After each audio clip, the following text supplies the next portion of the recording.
আমার বুঝে আসে না মানুষ এতগুলো গুনার ভার নিয়ে রাতের বেলা ঘুমায় কিভাবে।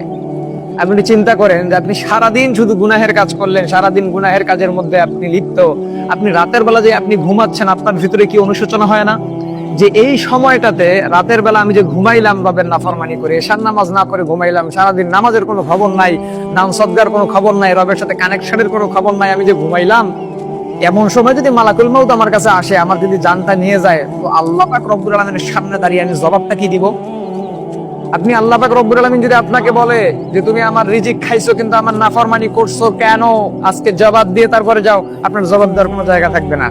আল্লাহ পাক ফেরেশতারা যখন আপনাকে জিজ্ঞাসা করবেন মান রব্বুকা ওয়া মা দীনুকা ওয়া মা নাবিয়ুকা, কি কি করছো দুনিয়ার মধ্যে, তোমার রবকে, নবীকে।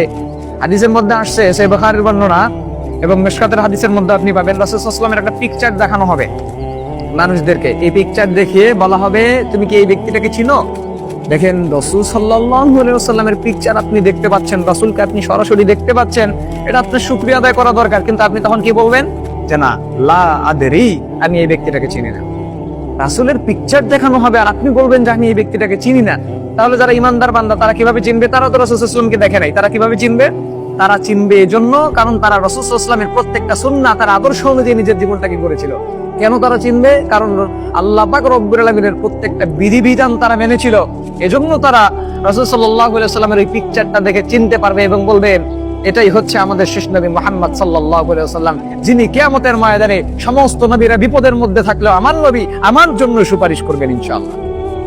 সো আপনি কি বুঝলেন? আপনি এতগুলো গুনাহের ভার নিয়ে আপনি রাতের বেলা ঘুমান কিভাবে? আমার তো বুঝে আসে না।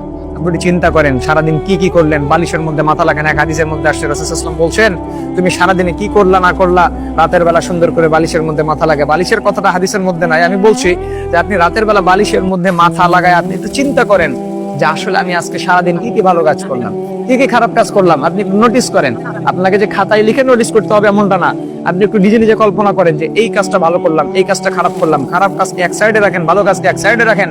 রাখার পরে এখন আপনি চিন্তা করেন যে আমাকে খারাপ কাজগুলো ছেড়ে দিতে হবে, ভালো কাজগুলোর দিকে আরো অগ্রসর হতে হবে, ভালো কাজগুলো আমার বাড়াতে হবে।